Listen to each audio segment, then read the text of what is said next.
World leaders react to Trump's move on Venezuela and wonder what comes next. This is Now You Know. I'm Rob Snow. Deeper than the headlines. The answers you need to know. This is Now You Know with Rob Snow on News Radio. What does the world think of Donald Trump's move on Venezuela? It all depends on who is doing the talking. Speaking in Paris, where he was talking for the first time since the U.S. raid on Venezuela and the capture of Nicolas Maduro, Prime Minister Mark Carney welcomed the opportunity for democratic reform in Venezuela and was also asked what this means for Canada's oil sector.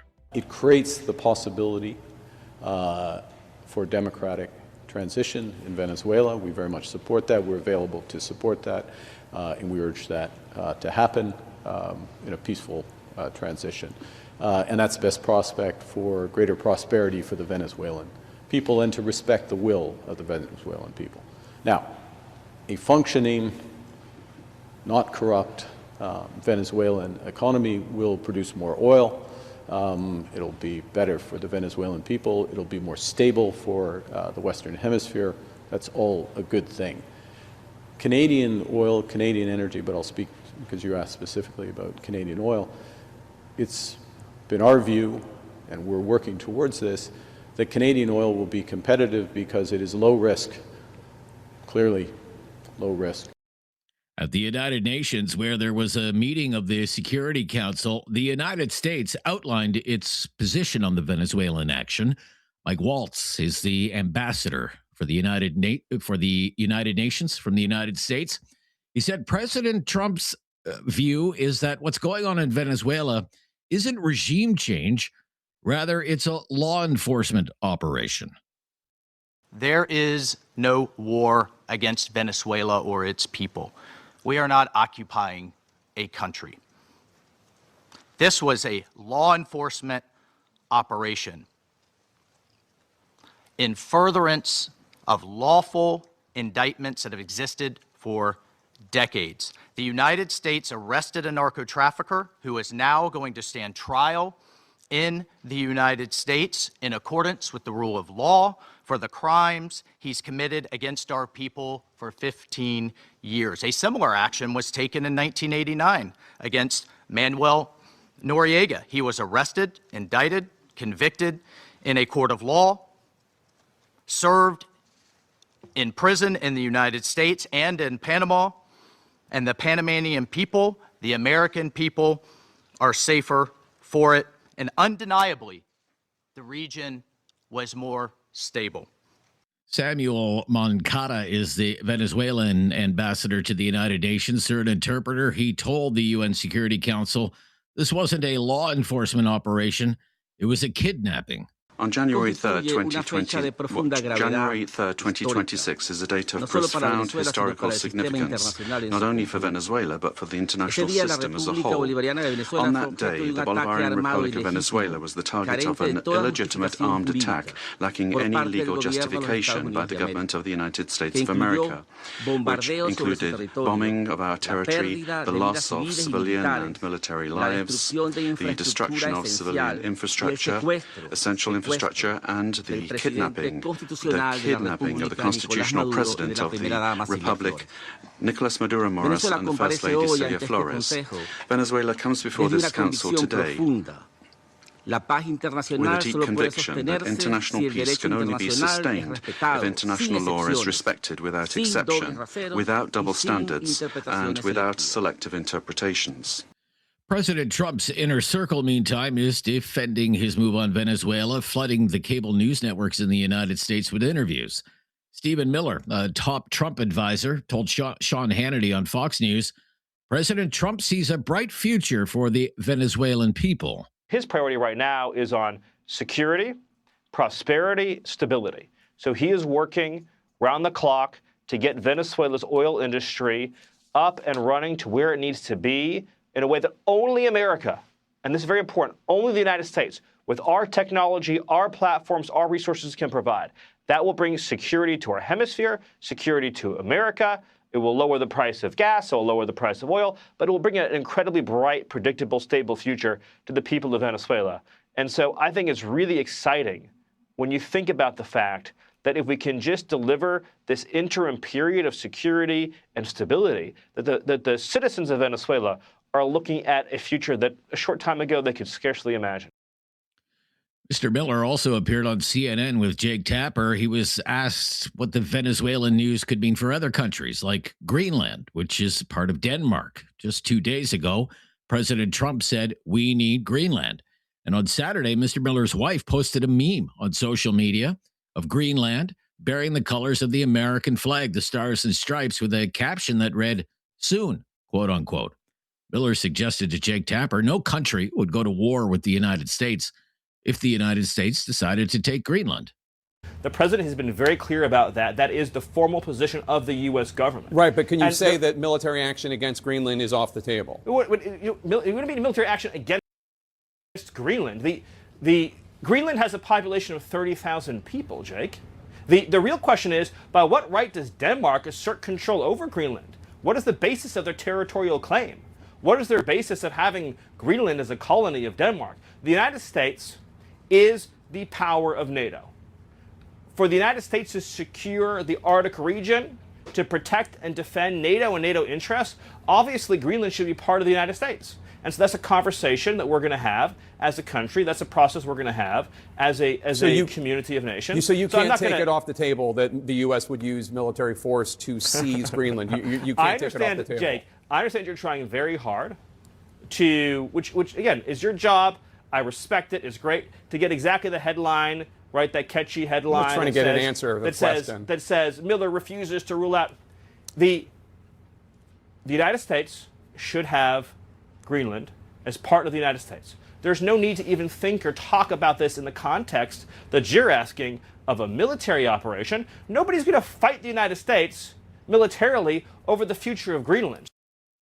Mette Frederiksen is the Prime Minister of Denmark. She told news reporters in Copenhagen that she takes Donald Trump seriously when he says he wants Greenland, and said such an action would mean the end of NATO. On Sunday, in remarks to reporters on Air Force One, President Trump said, "Let's talk about Greenland in 20 days. I'm Rob Snow. This is News Radio. No question goes unasked or unanswered. Now You Know with Rob Snow returns on News Radio. Well, he's back with us for another year of offering his take on everything that is going on in the world these days. Professor Ian Lee is with us every week. He's with the Sprott School of Business at Carleton University. Welcome back. Good to hear from you. Happy New Year. Happy New Year, Rob. Good to be speaking to you again on this stunning moment in history. Yeah. Trump and Venezuela, the topic for most of our conversation, and what it means for Canada. We talked about the national security strategy of 2025 late last year when it was released in November. You told us at that time you thought it was a very important document and something we needed to pay attention to. With this Venezuela action, is it that strategy in action? Yes, I think there's no doubt about that. I've been just a sort of a sidebar just for one moment, because I argue that many of our Canadian elites, our decision makers at the top, are sadly clueless about the American leadership, and they've exhibited. I mean, Premier Ford has said repeatedly, "I don't even know what Trump wants. I don't even know if Trump knows what Trump wants," even though Trump's been saying for 20 years what he wants. He wants to bring manufacturing out. I agree with him, but it doesn't matter what I think. Trump doesn't care what I think, or Premier Ford. He wants to bring manufacturing back to the United States. It's very clear. He said, "We're going to be America first. And if you're in the way of America, well, then we're going to run over top of you." He is crystal clear on what he's saying, and yet our elites have not somehow been able to understand that. The document that we discussed just before Christmas, the new foreign policy document of the United States, was, and people can say there's contradictions and maybe there were some spelling mistakes or something really childish. It laid out a map of the Trump administration. It's, again, manifestation of America first. And they said, we're going to look after ourselves. And we are going to assert dominance over the Western Hemisphere. And then some Canadians said, this is crazy. The former head of StatsCan wrote an op-ed in the Globe and Mail, Canada's national paper, saying it was just irrational. Well, I went back and looked very quickly at the because I knew it wasn't. I mean, the Americans have been invading countries in the Western Hemisphere, literally going back 200 years. They were in a war with Mexico. They seized Puerto Rico. They've invaded Grenada. They've invaded Panama. I mean, you look at the history. They invaded Cuba in 1961, a very liberal president called John F. Kennedy. So this idea that the Americans have never done this before, they've been, I don't know, somehow virginal individuals, that are just pure as the driven snow until Trump came along, and all of a sudden they became these big, bad colonialists. The Americans have been invading and dominating and intervening in northern and the southern South America, going back to the origins of the country. Very quickly, get this last bit of history out. I was reading George Washington and Alexander Hamilton, the first Secretary of Finance, Minister of Finance, in the Federalist Papers. And they were talking in 1787 about the threat to the United States caused by those nasty European countries coming over and doing their colonialism in the Western Hemisphere. My God, this was George Washington expressing concerns about the Western Hemisphere 250 years ago. Trump did not invent this. I'm not defending Trump. He is in a straight line from George Washington to James Monroe and the famous Monroe Doctrine, to Roosevelt, who said, walk softly and carry a big stick, all the way to Kennedy and the invasion of Cuba, all the way to Donald Trump. And we are just belatedly waking up to the reality that the United States is not our friend. I don't believe they're our enemy, but they are not our friend. See, you're in Miami right now, is that right, Professor? Yes, I am. Okay, well, first of all, I'm a little bit jealous, but a large Venezuelan population in a place like Miami. There must be a lot of people who are very pleased in Miami, I would suspect right now. Rob, I thank you. That's a very important point. It's fascinating watching what the elites are saying, not just in the States, but in other countries, and then watching what people on the ground are saying. In the Latino community, I mean, I haven't heard, and I'm reading the local media, I'm watching local TV, listening to local radio. I don't think if there is a Latino, Spanish-speaking person who is supporting Venezuela and supporting Maduro, you can't find them. They're invisible. So within the man on the street, to use that famous phrase, the man on the street, the people on the street, they just think this is the greatest thing since sliced bread. I mean, they just think this is fantastic. There's 8 million Venezuelans fled Venezuela over the last 30 years because of the horrible treatment and the poverty, the degradation that occurred in that country because of these two successive dictators. And so now they see light at the end of the tunnel. Whether it matures, we don't yet know. But very quickly, before we run out of time, Rob, I think that this is, we in Canada have to be concerned. Number one, I am not suggesting they're going to invade us. Why don't we stop here, and then we can expand on what does this mean for Canada, and what should Canada be doing as a result of this action, but also, I guess we'll call it the Monroe Doctrine. What should Canada's plan be? Professor Ian Lee is with us from the Sprott School of Business at Carleton University, although he is in Miami today. This is News Radio. Critical thinking is not dead. Now you know with Rob Snow. Returns on News Radio. Here with Professor Ian Lee from Carleton University. So just given the events of the last few days, what should Canada be doing as a result of the Venezuelan situation? What does this mean for Canada? Your advice. I hope, and I think it means that our illusions of the last 60 years, which I've talked about before with you, that, we could turn ourselves into a manufacturing power, and we diminished and trivialized and demonized the natural resource sector, especially oil and gas and pipelines. That is as dead can be. That's truly a dead parrot. Guilbeault may not understand that. Mr. Axworthy, who has been very critical of the pivot by Prime Minister Carney, may not understand that. Premier Eby of BC may not understand that. But we are in a very different world now, and we are going to have to continue much more aggressively the pivot to natural resources and pipelines in order to get our stuff, potash, trees, oil, LNG, out to the two coasts, the West Coast and the East Coast, to ship that stuff called resources to Europe and Asia. That's what trade diversification means. It means selling less to the States and more to Asia and Europe. Who has been the biggest barrier of all? The progressives in our country, who have told us that natural resources development is terrible, it's dirty, it's exploitative, it hurts the environment, etc., and they have blocked it. And what I think is going to be fascinating, Rob, in the next months, and I mean this year, 2026, I think there's going to be a backlash, a really serious backlash against the Guilbeaults and the Axworthys and the Premier Ebes, because people are going to realize that they are trying to block, not wittingly, I don't mean it's deliberate, it's because of their ideological opposition to fossil fuels, they're going to be trying to block what is effectively the need to diversify, to develop our pipelines and our transportation system to a much higher level in order to diversify, in order to become less dependent on the clutches of President Trump. And I think that they're going to be, let me be blunt, I think that those people opposing this pivot are going to end up finding that they're on the wrong side of history, and there's people that are going to start attacking them and saying, you know, you're trying to hurt, wittingly or unwittingly, you are hurting our country and all of our young people. And I think it's going to get very ugly. Should we be worried? The Globe and Mail editorial on Sunday said this is a national emergency. What has happened in Venezuela? It's a national emergency for Canada. Should we be concerned here? Yes, absolutely. When I read the op-ed by the Globe, the editorial board, I was ecstatic because this is what needs to be said.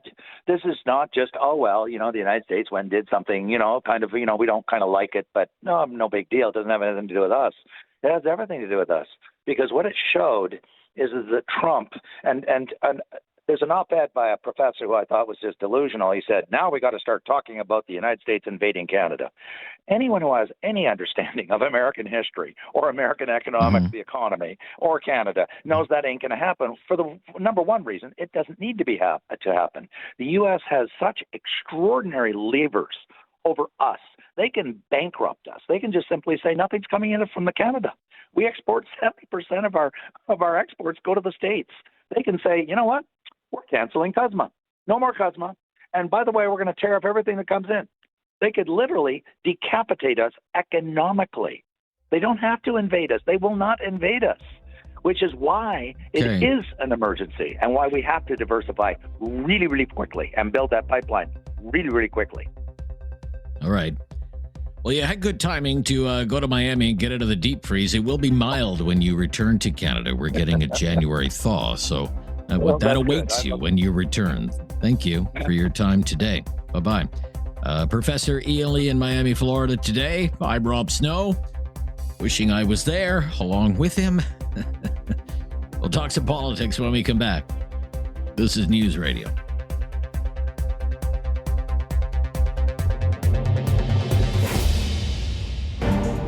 Now you know with Rob Snow continues on News Radio. It's time for our Tuesday Newsday political panel with Garry Keller, Vice President at Strategy Corp. Hi, Garry. Welcome back. Happy New Year. Great to be with you. Happy New Year.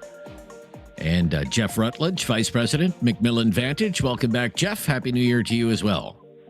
Yeah, same thanks to you. Great to be here. Well, Garry, what have you thought so far of the reaction from Canadian leaders like Prime Minister Carney and Pierre Poilievre to the events in Venezuela? Was Carney's statement too mushy and middle of the road, and was Poilievre's statement too MAGA-like? What would you say? Well, the first statement that came out of the government was from Anita Anandan, actually, and it was 4 paragraphs of saying absolutely nothing. It was as bland as could possibly be. But I'm glad to see that the government has found its feet finally. I saw Mr. Carney in Paris today give a statement where he talked about the arrest of the illegal, corrupt, repressive leader in Maduro is welcome news. It creates possibility for democratic transition and greater prosperity and hope for the Venezuelan people, which is essentially what Mr. Poilievre has said when he came right out the door. And don't forget that for Mr. Poilievre, some of this is very personal. His wife, Anna, is a Venezuelan refugee. She maintains strong ties, not just with the Venezuelan community, but with many in the Venezuelan opposition. And so I'm glad to see that that the statement by Mr. Carney today sounds much like the statement that was issued a couple of days ago by Mr. Poilievre. What do you think, Jeff?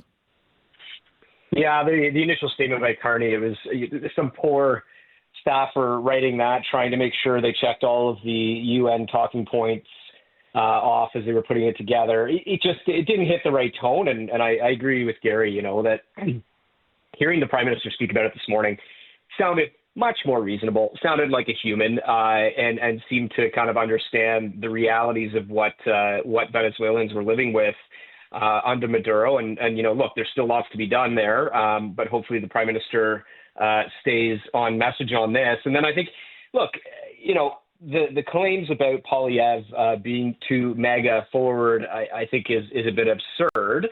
I think, congratulating President Trump on this, or at least endorsing the actions by President Trump on this. Look, a broken clock is right twice a day, right? So when somebody gets something right, like, you can say good job. It doesn't mean you're endorsing all of his activities or actions or whatever. And so I think the condemnation of him is a bit absurd at this point. It was just I think it was a reasonable statement to make.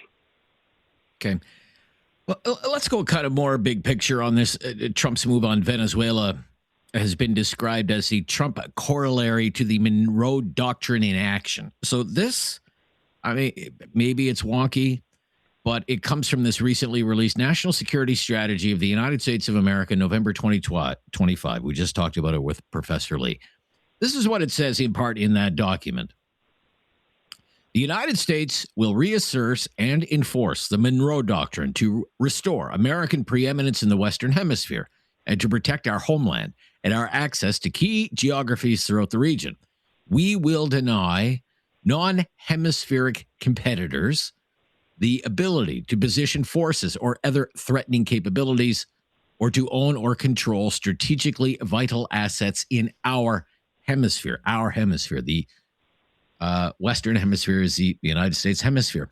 Look, what in foreign affairs circles, Garry, this is your world. What is the buzz in Ottawa about this? Well, I think going back to the issuing of the National Security Strategy back in the late fall, certainly a lot of people in the Ottawa public service and the foreign service and in the sort of geopolitical analysis world certainly perked up. And it's not just at the bureaucratic or the analyst level. There was an interview that Natural Resources Minister Tim Hodgson gave to La Presse right before Christmas, where he walked in with a copy of the National Security Strategy, and it was all marked up with highlighters and tabs and everything. And in that interview, he made it very clear that he takes the language in there very seriously, and especially the bits that he has some responsibility for, strategically vital assets, strategically important locations. Look, I think this is a document that we should all take very seriously. I remain far more concerned about the economic coercion that the Trump administration is trying to impose on friends and allies like Canada rather than physical coercion. I think it's more likely that there's physical coercion possibly with Greenland and others. There's obviously been Venezuela. But economic coercion can be just as devastatingly bad for our economy and for our way of life as physical coercion. So I think we should all take the NSS very, very seriously. And like Mr. Hodgson, I have a copy sitting on my desk that is fairly marked up. Yeah. Easy to read if anybody wants to read it. Just Google it. It's only 33 pages. It's an interesting read. Jeff, what's the buzz about it in your world? Yeah, well, and all of my family members got a copy of it in their Christmas cracker instead of a crown this year. So, it's certainly an interesting document to review. But, I think the buzz is, this is an America that is looking at every aspect of their economy and every aspect of their neighbor's economy as a strategic and military consideration, doing risk assessments about the decisions that are made and even with, good friends like Canada. And so I think that there are folks who are taking it, to Garry's point, very seriously in Ottawa. And I think the question that I've heard is, how far are they going to take this? Because, there are some components of the statement that are rather reasonable and in line with traditional kind of U.S. Perspectives on global leadership, and there are other components that fall far outside of what we would expect as Canadians in a relationship. And so I think the question that's lingering in the conversations that I've had is, how far is this going to be taken? How will this impact decisions on procurement for our military, for example? How will it impact decisions on acquisitions by foreign companies of Canadian resource assets? So that's what's bubbling up, and I think driving a lot of the conversation in the corridors of Ottawa. Okay, we'll turn our attention to another international matter with our Prime Minister in Ukraine about a week after announcing another $2.5 billion in assistance for that country. With many people wondering, why are we spending so much money on Ukraine? It's a question I hear frequently from callers to this show. I'll put it to our political analysts when we return. This is News Radio.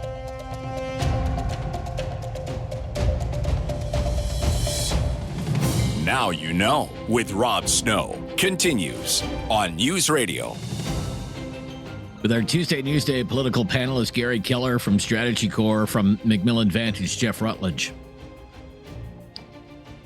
I wonder if war fatigue is setting in for some Canadians. And by that, I mean every time a Canadian Prime Minister, we've had two now, of course, Mr. Trudeau and Mr. Carney, every time they announce fresh aid for Ukraine in the billions of dollars, $2.5 billion just last week alone, people will call the open line segment of my show and they will say or ask, why are we doing this? Why are we sending so much money to Ukraine? It's a common expression. Many people think that money would be better spent here on things like affordable housing or improving the healthcare system or a myriad of other things. Jeff Rutledge, what would you tell someone who expresses that opinion? Why are we sending tens of billions of dollars to Ukraine? Well, I think if you stop the question at why are we sending tens of billions of dollars in foreign aid anywhere, then it's a very reasonable question, because the government should be able to answer that in great detail and provide a rationale as to why it advances both Canada's interests and the global West's interest around the world in helping people in the things that we should be helping in. When it comes particularly to this most recent announcement about Ukraine, it's not straight dollars. But this is where the government falls apart in communications on these sorts of things, which is you need to be clear with Canadians about what exactly it is that we are doing. In that case, we're backstopping loans from other organizations, so that's fine. It's not straight dollars out of our pockets. But Canadians expect clarity on if we are investing in Ukraine, if we are supporting, which the breadth of Canadians do support Ukraine in fighting back against the Russians. How are we doing that effectively, and are we doing the right things for Ukraine? And I don't know that the government has done an effective job in communicating that to the Canadian public. What do you think, Garry? Yeah, and look, it's a good question at a time when there's precarity and affordability and cost of living is all top of mind for Canadians, and they're wondering where their tax dollars are going. I think Jeff makes a good point that this isn't direct dollars to Ukraine. Much of this is loan guarantees or funding to other international organizations to help bolster Ukraine and can be drawn upon if necessary. But, more philosophically, what I've been telling people who've asked that question is that, look, Ukraine is on the front line fighting and pushing back against an expansionist Russia. Part of what Mr. Putin is doing in Russia is he would love to expand his reach to the Baltics, all three of which are NATO allies. These are our allies, too, who we are treaty bound to defend in case of invasion through Article 5 of NATO. I mean, we also share a sea border with Russia in the Arctic. And so when Ukrainians are fighting and dying on the battlefield, and we are helping to support Ukraine as that buffer, we are actually, the part of this is in our self-interest. It's in ensuring our economic prosperity. It's ensuring our security. And Vladimir Putin will continue to test the West where he can, including in our Arctic. And, Ukrainians are fighting and dying and preserving a lot of that buffer zone while we are comfortable in the West. And so I think there is a value in Canada doing this. And that's what I tell people. And I think for the most part, people understand that and they get that. Okay. Politically, Jeff, just politically, do you think it's politically off limits to question the amount of money going to that country from Canada? No, it is a tricky question to ask, right? Because again, we have the largest diaspora outside of Ukraine of Ukrainians, and Canadians, generally speaking, are behind, as Garry has put it, defending Ukraine and the West against Russia's aggression. But, we are a country that doesn't have bottomless pockets, and we are a country that is suffering some financial strife right now. And so I think it is fair to ask the question of, are we doing the right things? Are we making the right investments? And are Canadians being taken care of? And I think you can balance it without, seeming obtuse.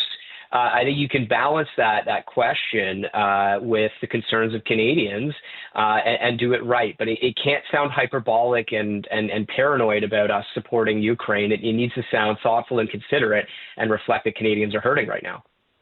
Okay. Would you agree with that, Garry? Yeah, I think in a lot of ways it is incumbent. There's no blank checks, and I think we have to explain it. But you know what doesn't help? It doesn't help when Chrystia Freeland continues to sit in the House of Commons collecting $209,000 in Canadian taxpayer dollars while working directly for President Zelensky. And I am very pro-Ukraine. Don't get me wrong. But that does not help make the case, and it actually fuels and feeds a lot of resentment. So she needs to resign as a member of Parliament immediately. Give her a couple of weeks, Garry. Give it a couple of weeks, okay? When we come back, short answers only. We'll get some 2026 year in politics predictions from these fellows when we return. This is News Radio. There is no question Rob won't get answered. Now You Know with Rob Snow continues on News Radio. You're talking politics with Garry Keller, Jeff Rutledge. It's going to be an action-packed 2026 for politics. Let's get some predictions. Short answers only, as short as possible. Garry, will there be another floor crossing this year? I think there will be, but I don't think it'll be from the Conservatives. Okay. Jeff? Yeah, it'll definitely be Elizabeth May over to the Conservatives. I wouldn't hold my breath for that. What percentage of what percentage of support will Pierre Poilievre get at his leadership convention? Garry Keller, give me a number. I'll say 82.8%. 82.8. Okay, north of 80. Just to be precise. I'll be precise. North of 80, he says. Jeff, what do you think? Yeah, I'll give her an 87%. 87. Okay. Who will win the NDP leadership? Jeff Rutledge. Who do you think has the edge there? I think Heather McPherson's probably going to pull this one out. Okay. Garry Keller? I think Avi Lewis is going to take it. I think he's been early out of the gate, most organized. His downside is he doesn't have a seat in the House of Commons. But I'm putting money's on Avi Lewis. Will the PQ form the next government in Quebec? Are the separatists going to win in Quebec? Garry? Yes, I think they're going to win, but not because of an increased demand and desire for independence, but because they are the most palatable option in a raft of bad options. Jeff? That's a great explanation, Garry, Quebec, by the way. Yeah. Yeah. I think Quebec politics were getting a little too quiet for a minute there, so it makes sense the PQ would win, and we'll be back into a separatist conversation, I guess. Okay. Toronto, listeners in Calgary, Halifax, why does he keep talking about Toronto? Toronto, to me, is fascinating because it's like a city-state. It's just so influential, outsized. It has outsized influence in Canadian politics.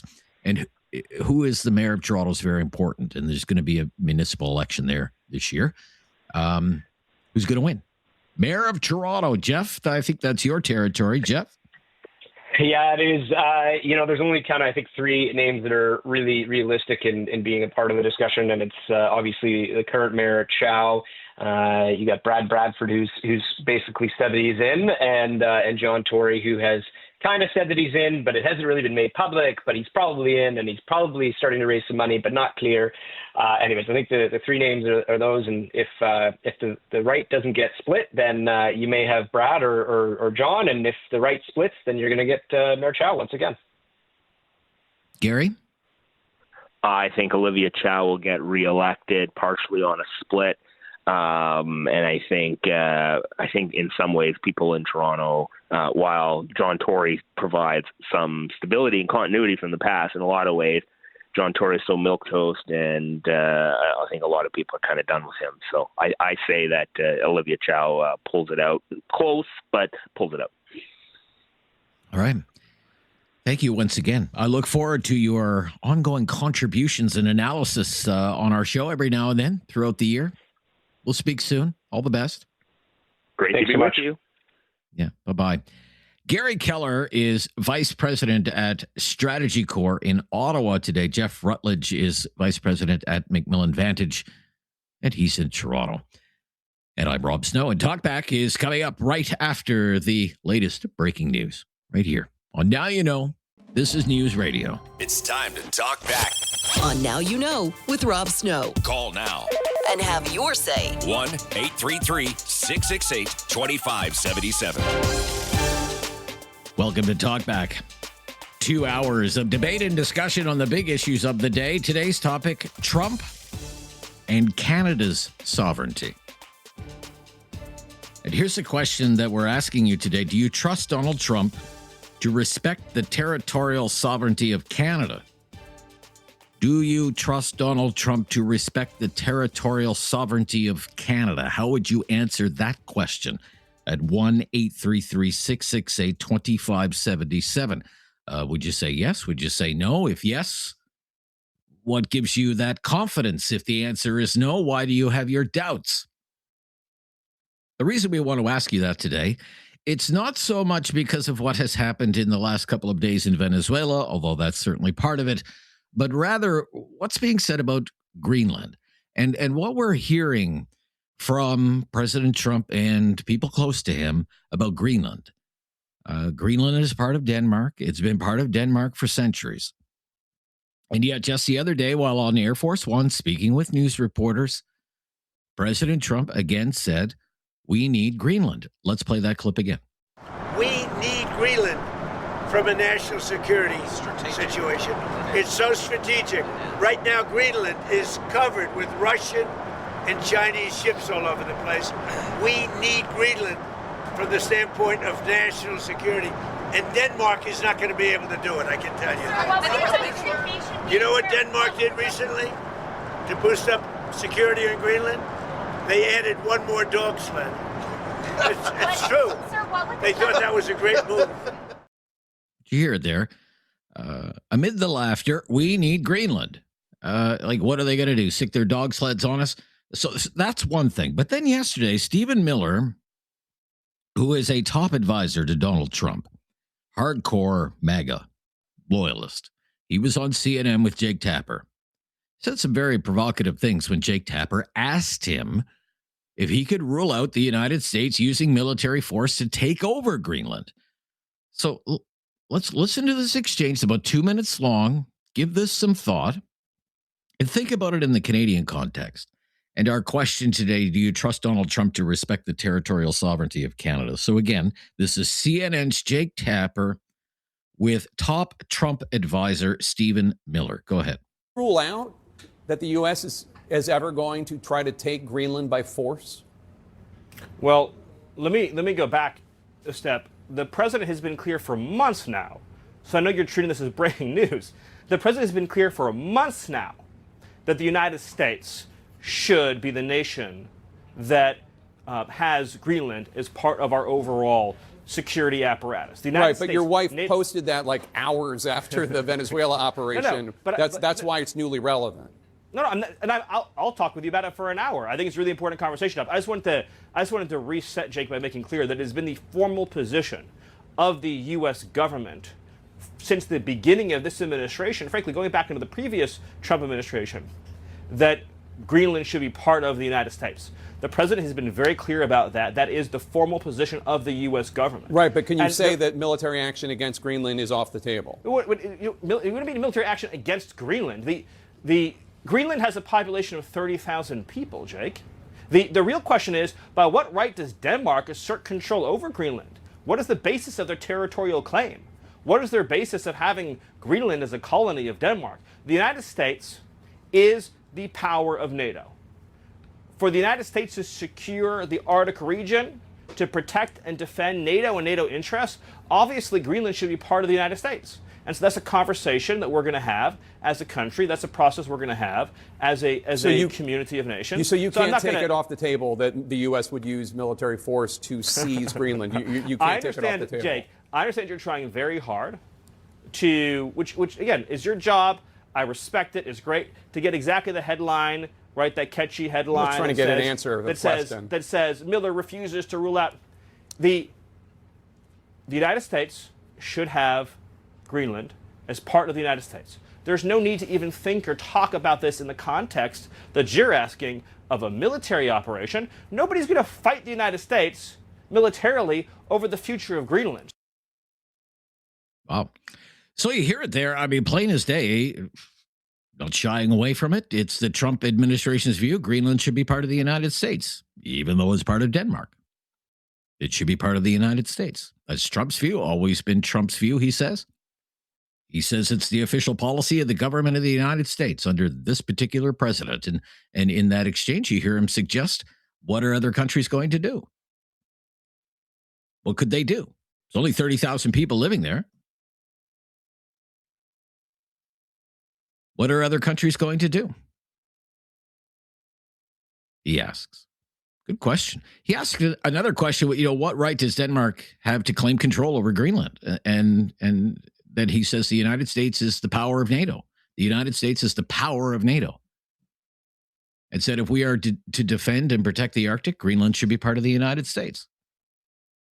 Quote, nobody is going to fight the United States militarily over the future of Greenland.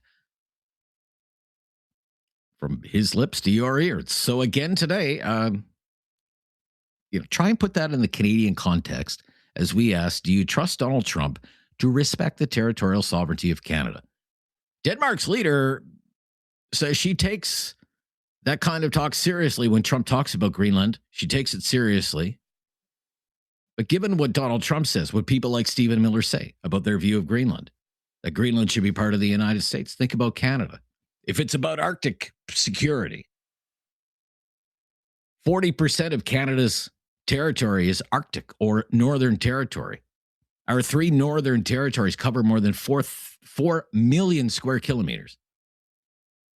It's the same size as the entire European Union. Only 150,000 people live there. Couldn't the Trump administration say something like, following Stephen Miller's argument, well, this is about Arctic security. It's not like too many people live there. What gives Canada a claim over that territory? How did that happen? We're the power of NATO. Is anybody going to fight the United States militarily if we want the Canadian Arctic? So look, back to our question.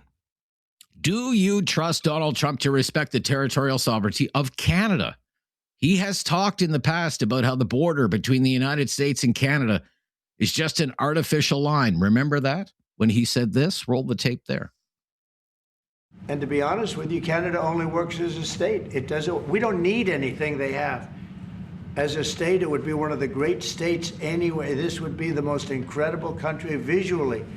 If you look at a map, they drew an artificial line right through it between Canada and the U.S. Just a straight artificial line. Somebody did it a long time ago, many, many decades ago. Was he just kidding then? Is Stephen Miller just kidding when he says Greenland should be part of the United States? Doesn't sound like it. Is Trump kidding when he says that border between Canada and the United States is just an artificial line? Someone drew that 100 years ago. Look, 1-833-668-2577 is our call-in line.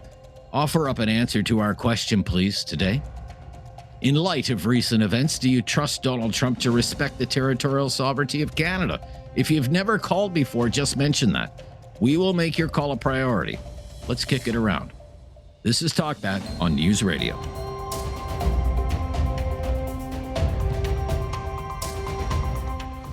Have something on your mind you want everyone to know? Call now. Hello. 1-833-668-2577. It's Talkback on Now You Know with Rob Snow.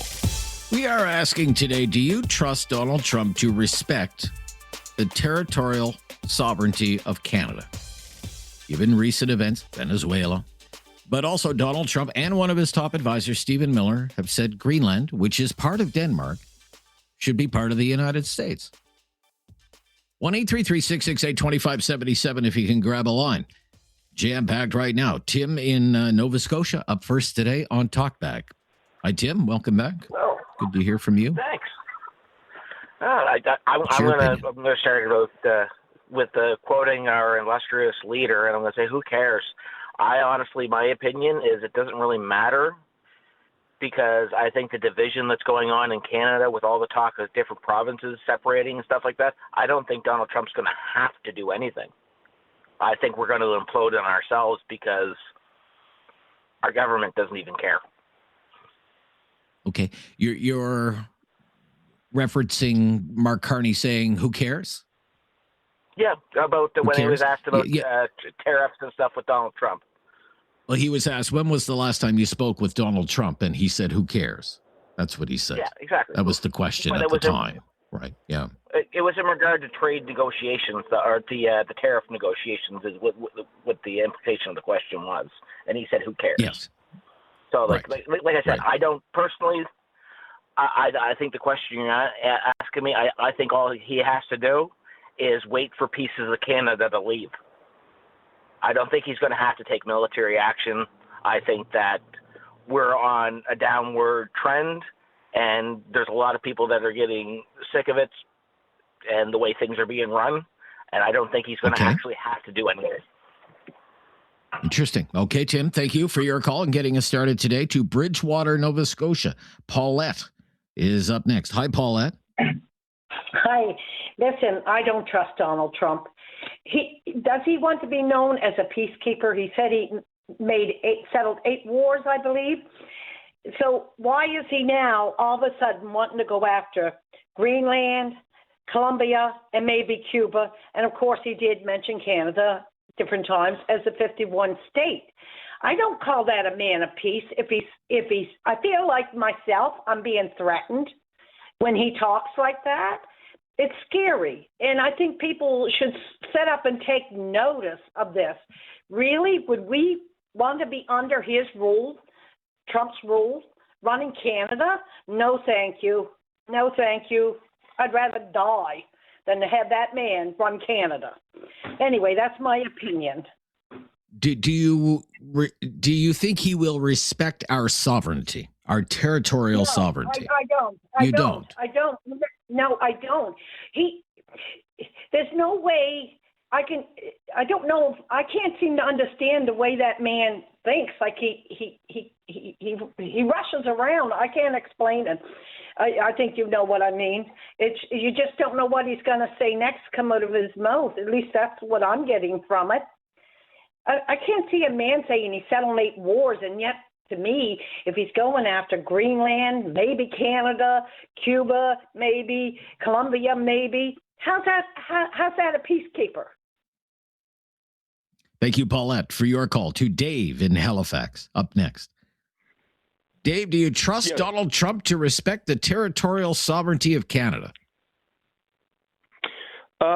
Yes, I do, in a sense that you had Ian Leon, very bright man. He should be prime minister, in my opinion, or run for it. Okay. I don't think he has to take us over in 24 hours with his military prowess. He could squeeze us out. We're actually shooting ourselves in the foot the last 10 years. We've been lagging behind. It's almost like we're going in slow motion to what the United States is doing right now, moving forward. They're like light speed compared to what we're getting. No results on this end, and we're just keep getting behind and behind. Now, when it comes to Greenland, is that one of your topics? I think we're looking It's one at of the inspirations for the topic today. Yeah. Yeah, geopolitics is a key thing right now internationally around the world, with China and Russia both on the move, looking for what I think, Rob, is rare earth minerals. Greenland is apparently laden with rare earth minerals. Now, for those that don't know what rare earth minerals are used for, it's like lithium, nickel, uranium. Sure. We're loaded with them too. What goes into your smartphones, what goes into your EVs, what goes into your AI. And AI is the future, whether we like it or not. And it requires silver. It requires a lot of these rare earth minerals. We need fossil fuels, of course, but that's where we're going. Canada is filthy rich with rare earth minerals in Saskatchewan and Alberta, I do believe. So there's a lot of Northern Ontario as well. Northern Ontario as well. Now, if we don't have the Americans go forward, perhaps China is leading in that technology, in that rare earth mineral. So it's right now I see it as a battle for rare earth minerals. And people are like, we're not seeing this really. And when it comes to Venezuela, too late for us. We got to move our crude oil through pipes, heavy crude oil. Venezuela is loaded with that, and most of the refineries are in Texas, Louisiana, down there. And how convenient would that be for the oil be moved from Venezuela to those refineries that are really again, we can circle back to that. Let's focus on the question today. Thank you for your call. The question today is, given what we're hearing, not so much about Venezuela. Let's talk about Greenland. Greenland is part of Denmark, a NATO ally. You have top people like Mr. Miller, Mr. Trump saying we need it. It needs to be part of the United States. What does that say about would he respect our territorial sovereignty? That's what we want to know today. This is Talkback on News Radio. Have something on your mind you want everyone to know? Call now. Hello. 1-833-668-2577. It's Talkback on Now You Know with Rob Snow. Do you trust Donald Trump to respect the territorial sovereignty of Canada? Our question for today, Tim is in Toronto. Hi, Tim. Thanks for calling. You're on the air. What's your opinion? Hey, I just wanted to share my 2 cents. I'll be real quick with you. But I think it's a lose-lose situation for us either way, what sovereignty or not. I think the States has all the leverage in this situation. And, Canada as a developing nation, we're lagging behind the rest of them. We've got low investment, low productivity. Just about everything is hurting right now in Canada. So, I'm not really scared at all. Not scared? Not scared at all. What do you mean you're not scared? If we woke up someday and the American armed forces had set up some kind of outpost in the Canadian Arctic, what would you think of that? I would think, I don't think. Oh, well. And my 2 cents are that, we haven't progressed very far at all. So why not invite the States into our front lawn? Okay, Tim in Toronto. Thank you. Very interesting. Let's go. Where are we going next? Southern Alberta. Linda in Southern Alberta. Hi, Linda. Hello. Hi, Linda. Yep. Good to hear from you. You too. Hi, Linda. My short answer is no. I don't trust him because I don't view Donald Trump as an honorable man. So his word to me is worthless. Okay. What do you think about when you hear remarks like this? Donald Trump saying we need Greenland, or one of his top advisors saying Greenland should be part of the United States, and nobody's going to fight the United States over Greenland. Only 30,000 people live there, and we're the power of NATO. When you hear stuff like that in the Canadian context, what do you think? Well, to me, it's a typical bully. The U.S. has always been a bully. And it's like, you've got something, I want it, I'm going to take it because I'm big. And so, I wouldn't trust him. And as far as Canada is concerned, well, we've kind of put ourselves in that boat. We're kind of like a sitting duck now because we've let our military strength and everything deplete. And with NAFTA, Canada, we lost here in the West with NAFTA because a lot of our industry went south. So, no, I don't trust him. And, I wouldn't be surprised if he go ahead and take Greenland. This is interesting. This seems to be a popular opinion today on Trump and maybe his lack of respect for territorial sovereignty of Canada, that a lot of people think if that were ever to come to pass, we would only have ourselves to blame. Weigh in on it on Talkback today, right after the news on News Radio. Have something on your mind you want everyone to know? Call now. Hello. 1-833-668-2577. It's Talkback on Now You Know with Rob Snow. And our question of the day, do you trust Donald Trump to respect the territorial sovereignty of Canada? There's 2 lines available there if you want to grab one today on Talkback. We'd love to hear from you. Jim is in Nova Scotia today. Hi, Jim. Hey, how you doing? Yeah, very good, Jim. What would you say? Well, I'd say Donald Trump set out to do one thing in the world, and that's to make his name known by every person on the planet, and he has successfully done that. The world is a very sensitive spot, and they're not used to a guy like him. Now, I'm not a Trump supporter, but when the man sets his mind to do something, he wants to do it, he gets it done. Do I think he would walk all over Canada to get to Greenland? If he wants something, he'll do it. He proves it by going and capturing that guy in his house, man. There's nothing stopping him when he wants to do something. He's going to do it. What if what if he said, because of the national security of the United States or because of concerns about the Arctic, we have to lay claim to parts of the Canadian Arctic? Because that's basically what we're hearing about Denmark. What would you think of that? I'll tell you a little secret about Canada versus United States. Canada, they would shave their beavers and let him kiss them because he would never become a part of Canada. Canada is Canada, United States is United States, and it's never going to change. And everybody thinking it is got rocks in their head. Because nobody's going to be willing to have that man or United States have anything to do with Canada. Canada is Canada. That's the way it is. Yes. Okay. But he would so you don't think it would ever happen? No. For us to become the 51st state, never happened. Not in a million years. We'd all go to war. I'd go to war with the United States over that. I got no interest in becoming part of them guys, and I don't think anybody else does. All right, Jim. Thank you. Thank you, Jim, for your call to Cole Harbour. Eric is in Cole Harbour. Hi, Eric. Hey, Rob. How you doing? Yeah, very good, Eric. Yeah. What's your opinion first of all, my opinion is that he's not. He wants to have some sort of sovereignty association. Maybe that's not the right term. He actually wants to have a good deal with us because of our energy supplies. Now, my question is to everybody: who would you rather have Greenland, the United States, or would you rather have Russia or China have it? Who would you rather have control of the economy of the world and the rare earth minerals, as Dave alluded to, necessary for technological innovation? Who would you rather be the leader? Would you rather have Russia or China or even the European Union, or would you rather have the United States? Right now, a lot of people, I listened to a CIA guy, he's ex-CIA, and he says there's probably going to be a hot war over the Arctic sometime. And did you know that our glorious leader Trudeau allowed the Chinese Red Army to do winter warfare training in the Arctic and in northern Alberta? Were you aware of that?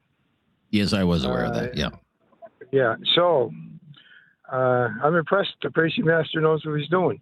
So anyways, I don't see, here's the other thing politically too, Rob. Canada is basically a liberal country. And if we were absorbed by the United States against our will, I don't think he wants to do that because the Republicans wouldn't hold power. There'd be more Democratic seats available for the Democrats. I think that's something that we should consider too. I don't think. Yeah, sure. But you say, if we could just circle back to a comment that you make, who would you rather have controlling Greenland, the United States or Russia or China? Well, right now, that's not really a choice, is it? Because it's part of Denmark. Like it's part of Denmark. Right. You kind of say, like saying, who would you rather have controlling Newfoundland?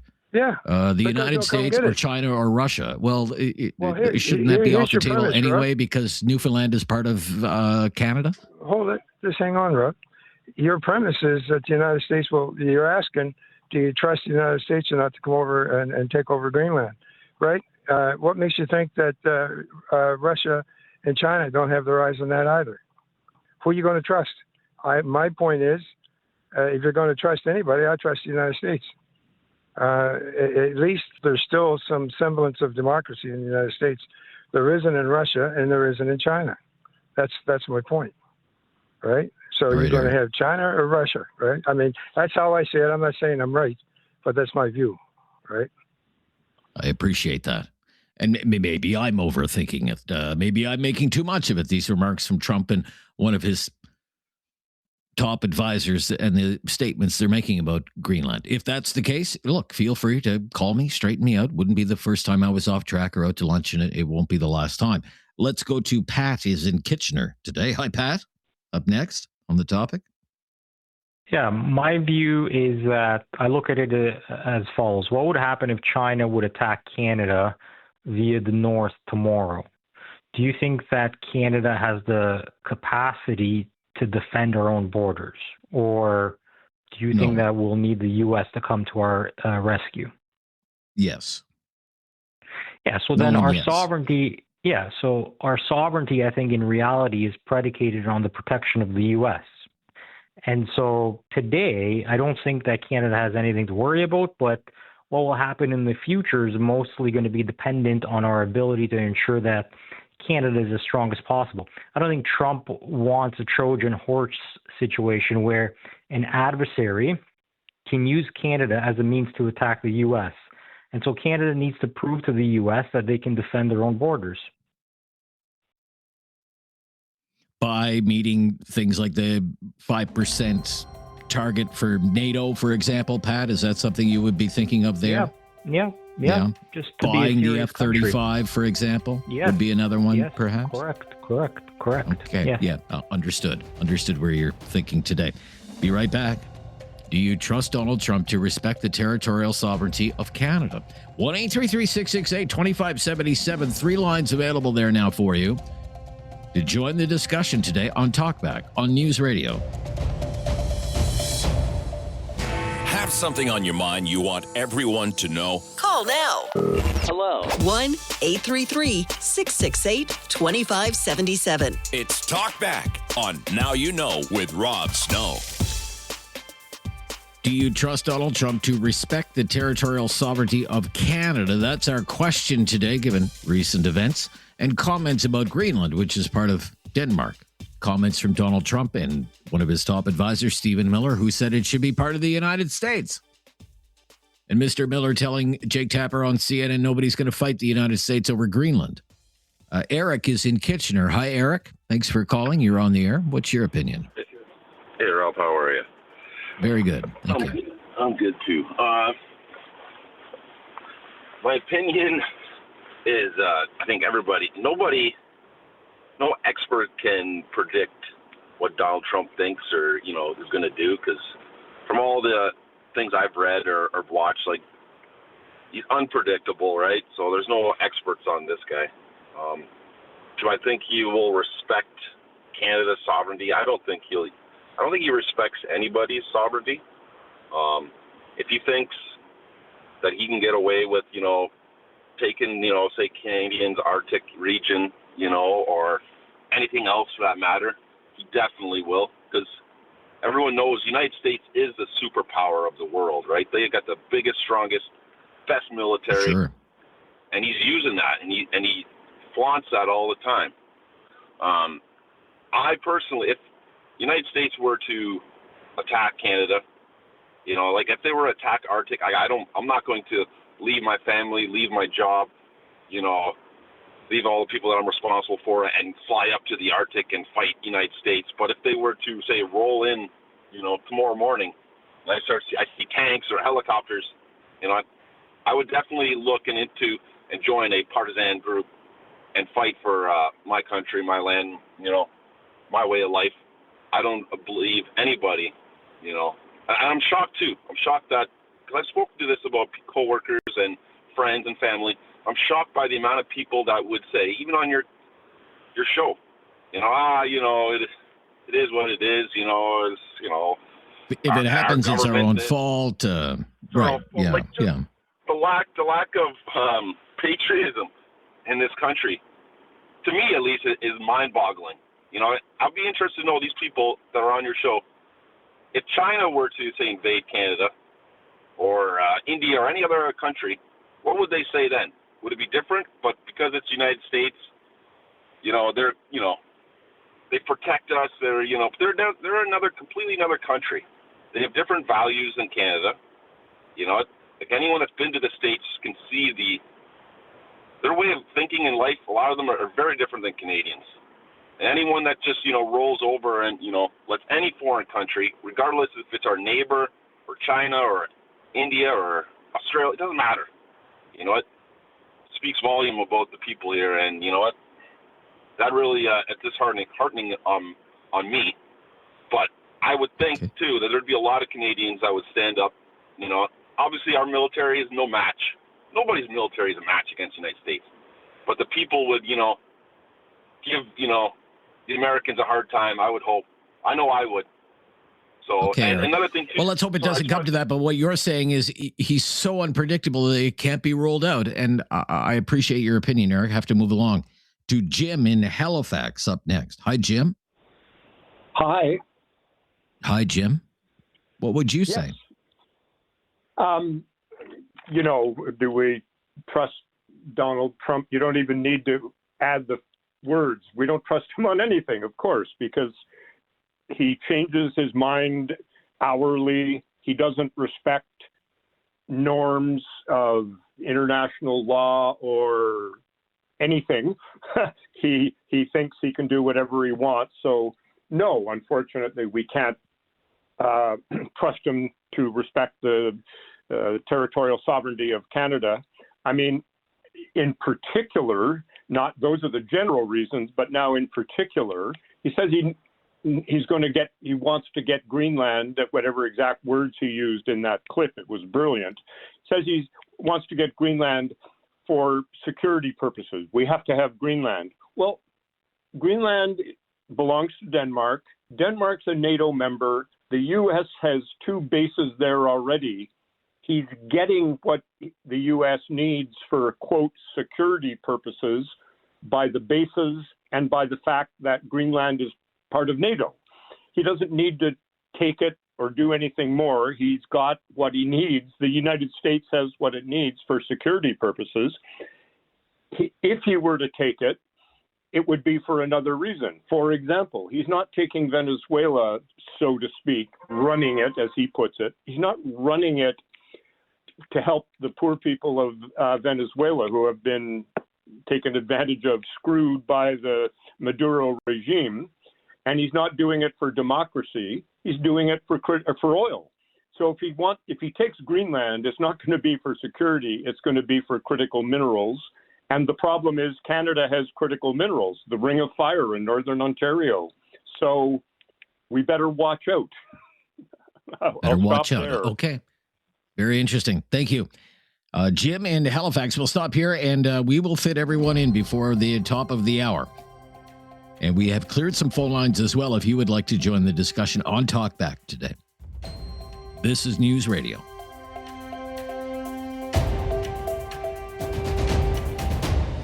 Have something on your mind you want everyone to know? Call now. Hello. 1-833-668-2577. It's Talkback on Now You Know with Rob Snow. Again, we're asking, do you trust Donald Trump to respect the territorial sovereignty of Canada? That's our question today on Talkback. Greg is in Halifax. Thanks for calling, Greg. What's your answer, Greg? Hi, Rob. How are you? Very good, Here's Greg. What I think How are you? is going on. Good. All right. I'll tell you what I'm thinking. I think Trump is going to devalue the U.S. dollar intentionally. The U.S., every 100 days, the U.S. adds $1 trillion to their balance sheet of long-term debt, right?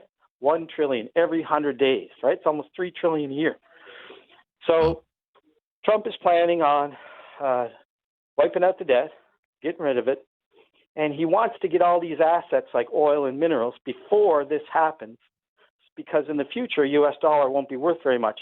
Because in the past, they could just print unlimited money and go buy this stuff from Venezuela or things in Greenland if they wanted to mine there, or stuff from Canada. So I think that's the play here. That's the plan. What do you think that means for Canada and our sovereignty? Well, ideally, we would have some kind of deal with,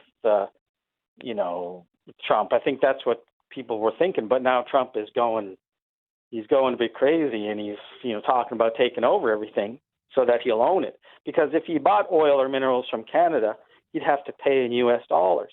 But I don't think he wants to. I think he wants to own it so that it's a part of the U.S. state. So it's hard to say what he would do with Canada, but he's going full Nazi, that's for sure. I mean, look at Saddam Hussein. He went and took oil fields in Kuwait. Look what they did to him. They hung him. And Hitler did the same thing. He took the oil fields in Romania, and that's why he went to Stalingrad. He was going down to the Caucasus to get the oil from Russia. So this is not new, like trying to get resources and stuff like this. So he's obviously planning for a big power trip against other great powers in the world. But the U.S. is functionally bankrupt, so he has to do something. The dollar might collapse on its own anyway. And also I want to add that Trump is an old man. Netanyahu's an old man. And when older people, they really don't give a crap about what they do. You know what I mean? If you ever know anybody in the 80s or 90s, they just don't care as much. So they make flippant decisions. So I think we're in a position now where we have these older leaders making kind of crazy flippant decisions, like what Netanyahu with his, he's committing war crimes in Gaza, and he doesn't seem to care about it, and Trump doesn't seem to care, and going about these actions. So I think it's a combination of all these things, right? And what a lot of people don't realize, your callers, is the Democrats are probably going to take over again, and they're half crazy too. So anybody who wants to be a part of the United States, you just wait till Kamala Harris or Hillary Clinton is your president. I mean, I don't want that at all. Okay, thank you. Just getting a word by way of our news wires, and thank you for your call. We can wrap up this hour on that. The Prime Minister Carney has just met with the Prime Minister of Denmark and has said that the future of Greenland is up to the Danish kingdom, and says NATO can provide security for Greenland. So we can build on that in hour number 2 of Talkback. When we pick up our discussion, do you trust Donald Trump to respect the territorial sovereignty of Canada given recent events? The United States has captured the leader of one country, Venezuela, says is going to run that country for now. There are those who view that as a positive development. More provocative, the comments about Greenland, part of Denmark, with Donald Trump saying we need it for national security purposes, and one of his top advisors, Stephen Miller, telling CNN it should be part of the United States and that nobody's going to fight the United States over Greenland.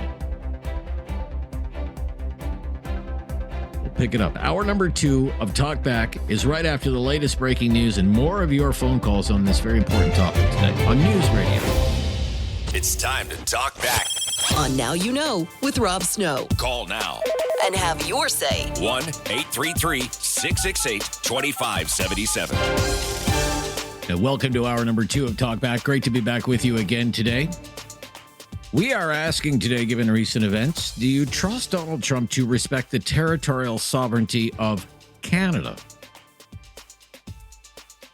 Recent events being the United States move into Venezuela, the capture of the dictator of Venezuela, Maduro, the claim from Trump that the United States will run that country for now. But also Donald Trump and one of his top advisors, Stephen Miller, have said in recent days, Greenland, which is part of Denmark, should be part of the United States. Mr. Miller on CNN said nobody is going to fight the United States over Greenland. Think about other comments that have been made.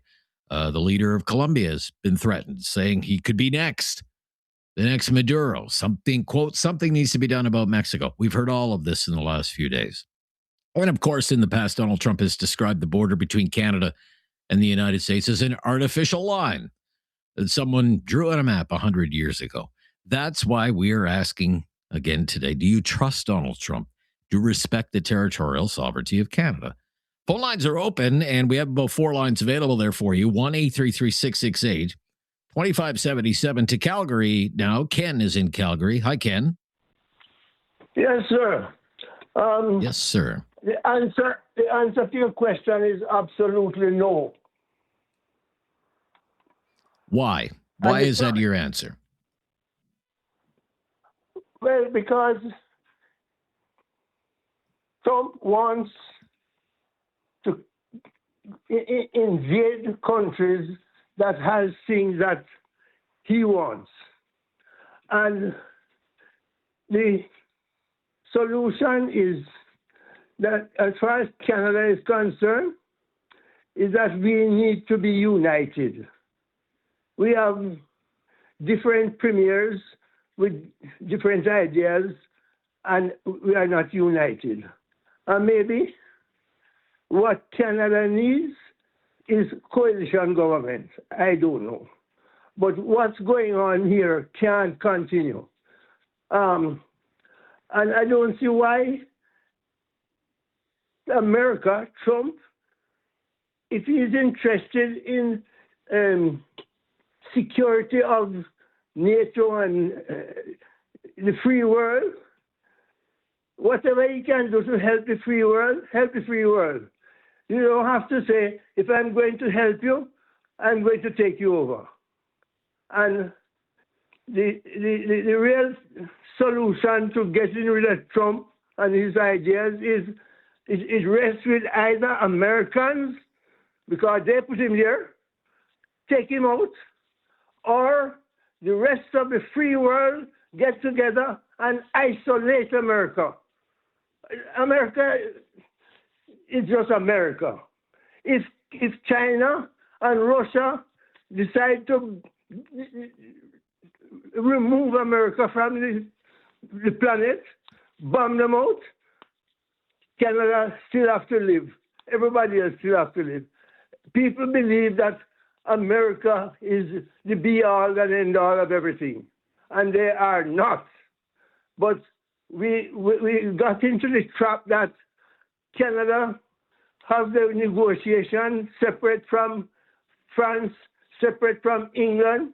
All of us should sit at the table one time with Trump and make him know we are one. But in Canada, if we can't even get all our politicians on one page to say, this is Canada, and deal with Canada and build Canada.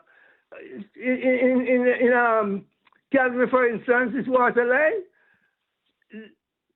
our materials can build pipeline. We have steel. We don't have to use concrete or whatever else we have to do. But Okay. Yeah, I don't want to get sidetracked into Calgary's water woes, but I do thank you for your call. You've answered the question. Do you trust Donald Trump to respect the territorial sovereignty of Canada? Your answer is a clear and emphatic no, and I thank you for your call today, Ken. Sam in Lunenburg, Nova Scotia. Hi, Sam. Up next. Hey, Rob. Happy New Year. Happy New Year to you, Sam. What's your answer? So I want to answer your question, but first I just wanted to mention a couple of things that I know Donald Trump doesn't respect. We know that he doesn't respect international law. We know that he doesn't respect United States law. We know that he doesn't respect the Constitution because he tried to terminate it when he lost his second campaign run against Biden. We know that he doesn't have much respect for the democratic process at all. We know he doesn't have much respect for the sovereignty of Venezuela or Denmark. We know he doesn't have much respect for women, and I don't think he has a lot of respect for the age of consent either, although couldn't prove it in a court of law, but just based off of a lot of rumors. So, no, I definitely don't think Donald Trump respects the sovereignty of Canada. to answer your question. I think it's a resounding no. A resounding no. Okay, thank you. You've got us underway for hour number 2 of Talkback. Join the discussion. Our lines are available now. 1-833-668-2577. 1-833-668-2577. It's hour number 2 of Talkback. Do you trust Donald Trump to respect the territorial sovereignty of Canada? I'm Rob Snow. This is Now You Know. This is News Radio. Have something on your mind you want everyone to know? Call now. Hello. 1-833-668-2577. It's Talkback on Now You Know with Rob Snow. We've been asking today, do you trust Donald Trump to respect the territorial sovereignty of Canada, given recent events? Perhaps there's no reason to be worried about the territorial sovereignty of Canada with Trump in the White House, despite everything he has said in the past about wanting to make Canada the 51st state, about how the border between Canada and the United States is just an artificial line. Maybe there's nothing to that. Maybe it's just Trump being provocative for the sake of being provocative, ruffling people's feathers. And some people have suggested already so far, the much more likely scenario is that we will eventually come to some kind of agreement with the Americans. And our situation with the United States is not at all like Venezuela, maybe even not at all like Denmark and Greenland. What's your opinion? Let's go to Blaze, is in Calgary. Hi, Blaze. Hey, how's it going? Yeah, very good, Blaze. How would you answer the question? The territorial sovereignty. Do you trust Trump to respect our territorial sovereignty? Obviously, yeah. I think it's just more fear tactics and propaganda from our government-funded media trying to scare people. I think American presidents have been trying to take Greenland since the 40s. They've been inquiring with everybody there and trying to figure out ways to get Greenland. But I think trying to link this to Venezuela and Maduro is just ridiculous. And even if we did get attacked by the States, what would happen? We have no military. Nobody wants to fight for us. I would die. I'd rot in prison before I got a drink. I would say a hard no. I don't think he's going to do it anyway. You don't think... I'm sorry, but just because your cell phone dropped out at the end there, I wasn't clear on your final few points there. If you could just repeat them, please. I don't think our sovereignty is at risk here. I think it's already taken from other countries. Okay. No, I think other countries already control Canada. We can talk about the CCP and the Chinese influence here, and the government does nothing about it. I think our sovereignty is a joke. And to link this to Trump and fear people into voting for Carney is hilarious. Okay, well, I don't know. I have no agenda to that effect, sir, if that's your accusation against me in particular. If Trump's bad, where everybody's so scared of Trump, Pierre Poilievre is apparently a little Trump, everybody likes to say. So you're just trying to push us towards Carney. Well, I'm not trying to push anyone towards anything. Not necessarily you, but how's that gone for us so far? I think that just even the question of devoting the time to it is silly. Okay. And yet you called and commented on it. I appreciate that. Blaze, thank you for your kind words. Call back anytime. Brian in Calgary. Brian. Hi, Brian. Hi. Yeah, how you doing this morning? Yeah, very good, Brian. Thank you. What's your opinion? Well, first of all, I have to take it in two parts. Can you trust Trump? Not as far as you could throw him. Do I think that there's enough sanity in the Republican Party to put a boat anchor around him to prevent him from doing, invading Canada or not respecting our borders? Yes, I do. But yeah, I mean, Trump is such a tremendous liar that, of course, you can't trust him. But he politely, you might say, he shoots from the hip. Realistically, you say he's an idiotic liar. No, I don't think that they're going. The U.S. will invade Canada or not respect our borders. But Trump, you couldn't trust him as far as you could throw him. right, fair enough. Thank you, Brian, for your call. Let's go to Zach. Is up next on Talkback. Hi, Zach. What would you say, Zach? Hi, Rob. Happy New Year. Yeah, Happy New Year, Zach. Thank you. I don't think Trump responds our sovereignty. He's made ridiculous claims like Canada is on stolen land and we live on unceded territory. He's accused our government of committing a genocide. Oh, wait. That's our own government and leaders. Yikes. I think that we're kind of actually on that serious note. I think that we're seeing a tension between a very fragile post-World War II order and how the world kind of actually works. A lot of people are shocked to see it, but it's been a certain way for half a century, so I don't blame them. What do you mean by that? Like the idea that like the international rules-based order, I've heard that word get thrown around. Like the idea that we can not build up an army and an economy and then expect with abundant resources and expect the entire world to not, try to take advantage of that. But not just, I'm not talking about the United States at this point. I'm talking about everyone. But I guess my question to you is, how does a post-national state defend its sovereignty? How does a post-national state defend its sovereignty? Well, we still have the institutions in place, one would think, that are supposed to be able to do that, right? Yeah. However inadequate they are at this point. Fair enough. It's good to hear from you. Okay. Well, to get to the point, because there's kind of a yes-no question here, and you can expand on, do you trust Donald Trump to respect the territorial sovereignty of Canada? He has said about a NATO ally, a Western democratic in the liberal tradition country, Denmark, we need part of your territory. His top advisor has said, nobody's going to fight us if we want to take over Greenland. Who's going to fight us? We are the power of NATO. Should we respect or have any faith that Donald Trump would respect our territorial sovereignty if he's saying things like that? What would you say?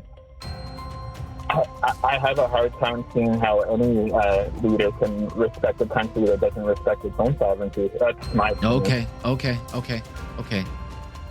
I think you're evading the question with all due respect, Zach. We'll be right back. Talkback, join the discussion.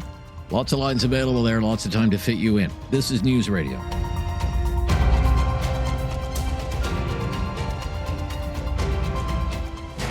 Something on your mind you want everyone to know? Call now. Hello. 1-833-668-2577. It's Talkback on Now You Know with Rob Snow. So what we're asking today is, do you trust Donald Trump to respect the territorial sovereignty of Canada in light of recent events? Donna in Lethbridge. Hello, Donna.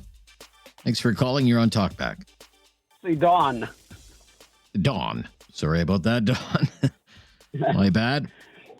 Yeah, no problem. No, just regarding the topic, no, I don't feel that Donald Trump respects the territorial sovereignty of Canada. And I do believe with his activity recently in Venezuela that he is an imperialist and he will stop at nothing to get what he wants, particularly with countries that don't have the military strength to stand up to him. Also, with the activity in Venezuela, I think that's just to give Canada a heads up that when I want something, I'm going to get it.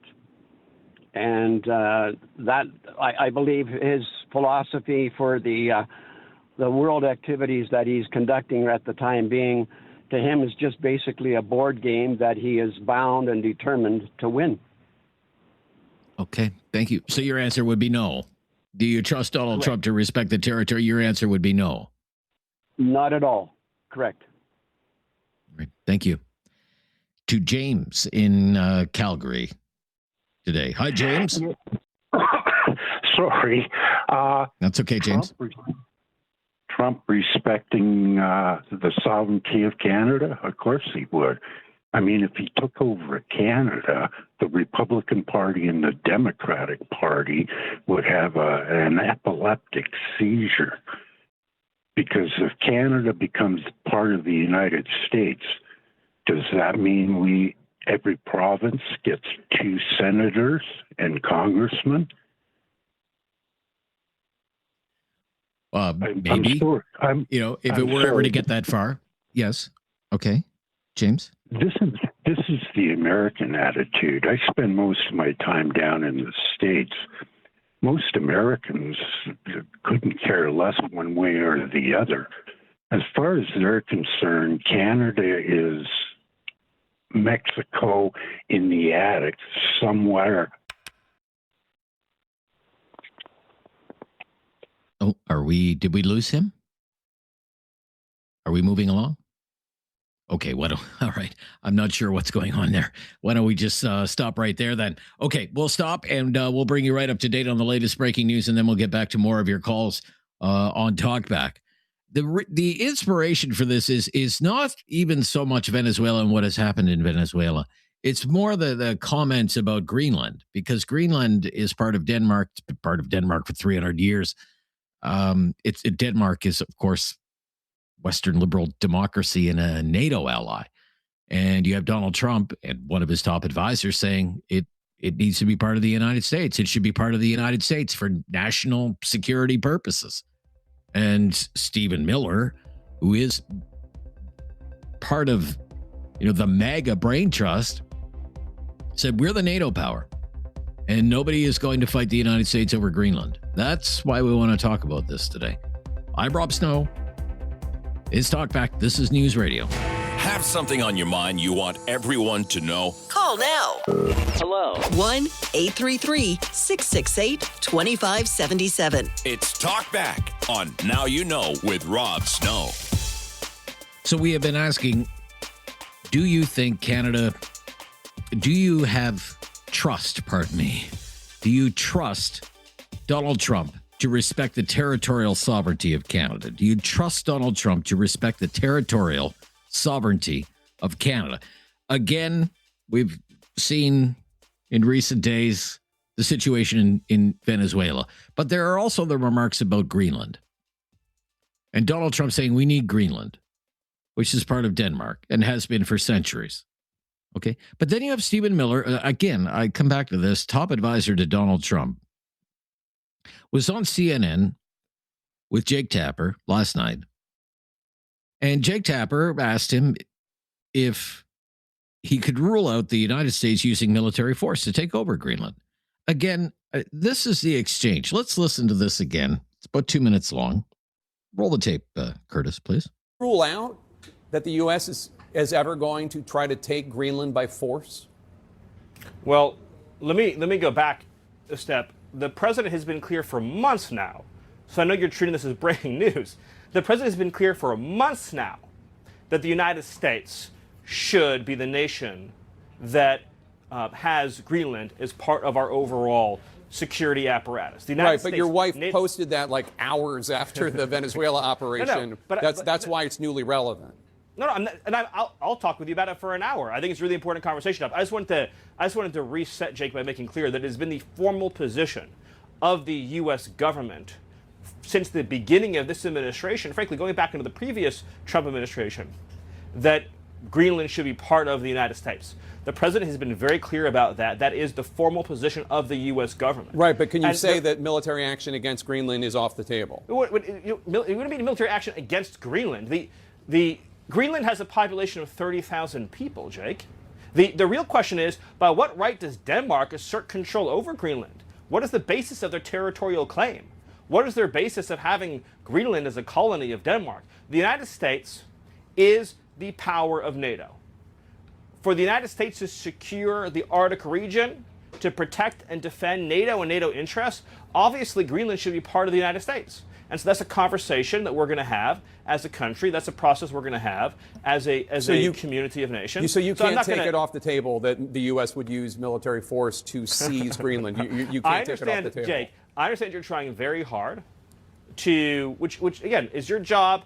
I respect it. It's great to get exactly the headline right? That catchy headline. I'm trying to get an answer to the question. That says Miller refuses to rule out the United States should have Greenland as part of the United States. There's no need to even think or talk about this in the context that you're asking of a military operation. Nobody's going to fight the United States militarily over the future of Greenland. Okay. Do you trust Donald Trump to respect the territorial sovereignty of Canada? Back to our phone lines on Talkback today. Very busy one again today on this particular topic. Marlon is in Kitchener, Ontario. Hello, Marlon. Oh, hello, Rob. Thank you for letting me speak. I heard the question about Canada's sovereignty, and I had to think about it a little bit, but had a bit of a very interesting aspect. I wonder how the people in BC feel with regards to their individual sovereignty over their own individual property rights right now. I think they might feel threatened with regards to the titles being designated and handed down to them by the government there. So on some aspects, I got to say, Rob, I almost trust Donald Trump with our sovereignty more than our own country. What do you think? I don't know. Can you compare one to the other? Can you compare one to the other? The Cowichan decision to what's happening here? Well, I know it's hard. That example just made me think. Sure, I know we have a lot of people in Canada a little frustrated that per capita, we are literally the richest country in the world. We are tied with the Sods in terms of resources. Russia would be the top at 75 trillion, but they have 150 million people.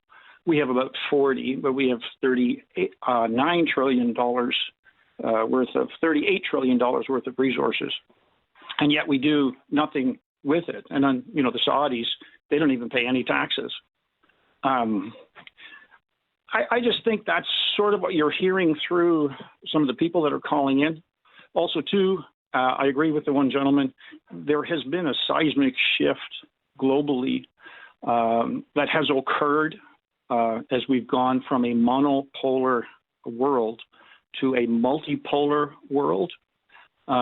Basically, the table of finance and organization has been kicked over in the last not that many years. And so all countries should be grappling with how to adjust. But a lot of them, like Canada, like Europe, as designated by the latest U.S. strategic outlook for global affairs, has stated, are off playing different games, it seems. And that makes people feel, not so secure. Anyways, that's all I have to say, Rob. If you have any comments. Very good. Yeah, you've said it. Thank you.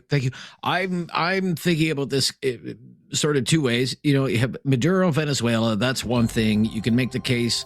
Maybe it's a good thing that he's gone from that country. Thug, dictator, oppressed his own people, rigged elections, jailed opponents. Everything you would expect from a despot, and also ran the country into the ground. And you can make a very compelling case. It's good that he's gone, and the United States running Venezuela in a positive development. Greenland, though, another kettle of fish because it's part of Denmark. Peaceful Western democratic country in the liberal tradition, rule of law, respect for human rights. NATO ally, one of our allies. Supposed to be an ally of the United States, a NATO ally. And yet when you listen to someone like Stephen Miller, architect of many Trump policies, it comes across as none of that really matters. And the only thing that really matters is what the United States wants. I'm Rob Snow. It's Talkback on News Radio. Have something on your mind you want everyone to know? Call now. Hello. 1-833-668-2577. It's Talkback on Now You Know with Rob Snow. Do you trust Donald Trump to respect the territorial sovereignty of Canada? Lots of opinions on this one today. Let's go to Reza in Calgary. Reza. Hi, Reza. Hi, Bob. How are you? Happy New Year. Happy New Year to you. What's your answer to the question today? Yes, I think it really depends on us. It relies on us. The way I understand Trump, he's a realist. He's not an idealist. I don't think he respects anything in his life. He cuts deals with people who are powerful and believes in spheres of power in the international landscape.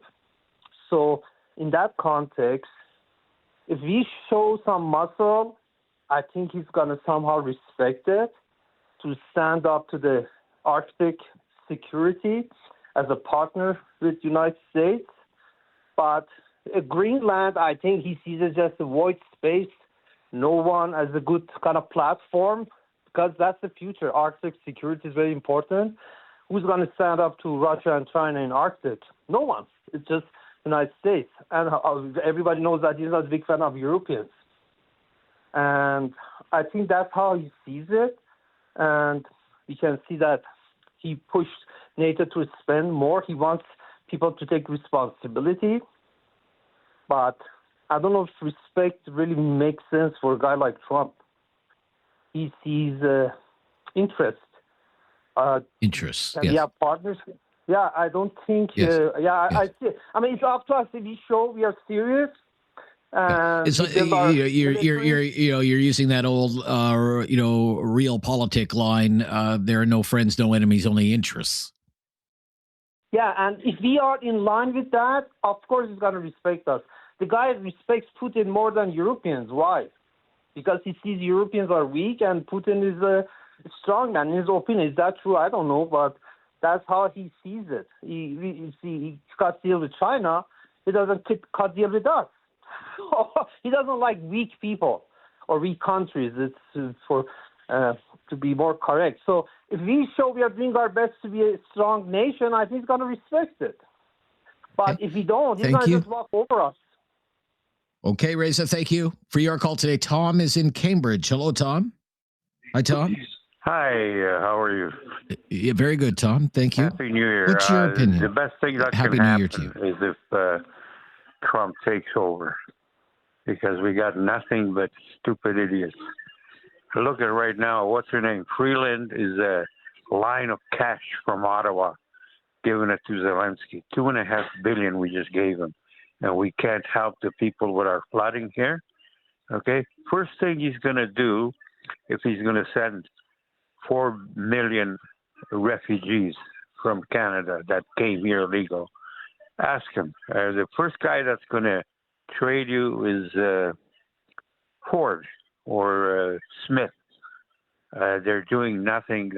They just took over Venezuela. So he said at the beginning, and our guys don't get it, that he wants Canada. So he doesn't need to invade us, destroy us economically. So, economically. But do you think he will respect our territorial integrity? No. There's nothing. No, like, I mean, you all don't. this stuff about the Arctic and everything, and nobody's coming. Nobody's coming. No, that's a like, relief. who's going to come? I mean, the only thing you have to worry is if he gets involved with a war with China or Russia. There's where the atomic bombs are. And the atomic bombs, even if you destroy, they have a system that they send them out altogether to destroy everything. So this idiot Carney is going there. Well, let's hope it doesn't come to that. I suppose if it does, smoke him if you got him. Tom, always a ray of sunshine as usual. My gosh, you're such a Debbie Downer sometimes. 1-833-668-2577. We'll stop a bit early here so we can fit everybody in before we call it quits for the day. Busy one today. In light of recent events, it's Talkback on News Radio. Have something on your mind you want everyone to know? Call now. Hello. 1-833-668-2577. It's Talkback on Now You Know with Rob Snow. Do you trust Donald Trump to respect the territorial sovereignty of Canada? Cambridge, Ontario. Nathaniel up next. Hi, Nathaniel. Hello. Yes. I think he. I would hope he would, because I would hope he realizes it is a bad mistake that America would take a super long time to recover from if he doesn't. But no, because we don't know what he'll do next. No one does. Okay. Yeah. Also, I think another reason why I think he would is that, like, he's made threats and whatnot and hasn't acted on them in terms of making Canada the 51st state. But when you look at Venezuela, he didn't make any threats, but he had an operation done in there. Right. Yeah. Okay. So would you say you're confident that we're not at any kind of risk to our territorial sovereignty? And you're confident or not so confident? Well, I'm more confident than if I was living in a South American country. Right. Okay. Yeah. Okay. I understand what you're saying. And you're probably onto something there. Thank you for your call. Maybe there's nothing to it, right? And the much more likely scenario is that we eventually come to some kind of agreement with the Trump administration that sees Canada, for example, buying F-35 jets and giving American dairy producers more access to the Canadian dairy market and getting rid of policies that might even be bad policies for Canadians, like the Online News Act. Lots of critics about the Online News Act outside of the Trump administration, and the Online Streaming Act. And we've heard this from the White House. We've heard this from the American ambassador to Canada. We're just going to have to accept that there will be tariffs on certain industries like steel and aluminum and lumber. And maybe we have to agree that we will be part of the Golden Dome if that project actually gets going. And fingers crossed, all of this talk about, 51st state and the comments about borders being artificial lines, maybe there's nothing to it. It's just bluster for the sake of bluster from an American president known to be full of bluster. And a deal will be worked out eventually. And that is the best case scenario. But when it comes to the actual territorial integrity or sovereignty of Canada, nothing's going to change there. But then you never know, you're sound asleep one Saturday morning and your wife pokes you and says, Trump just ordered an invasion of Venezuela and they've captured the dictator and they're taking him back to the United States. And you get into bed blurry-eyed and start watching the news and try to take it all in. And then you listen to the president of the United States talking about how his country's going to run another country and take over the largest oil reserve in the world. And then you watch the president of the United States speak to news reporters on Air Force One. And he's pretty insistent about the need for the United States to take control of Greenland for national security purposes. That's why it's interesting to watch. And that's why we wanted to ask that question today. And we're thankful to all of you who were so kind to call us today and offer an opinion. We'll be back with a brand new topic tomorrow, probably move in a different direction, away from this for a little bit, unless there are many more major developments. You just never know. The latest breaking news is coming up next. I'm Rob Snow. This is News Radio.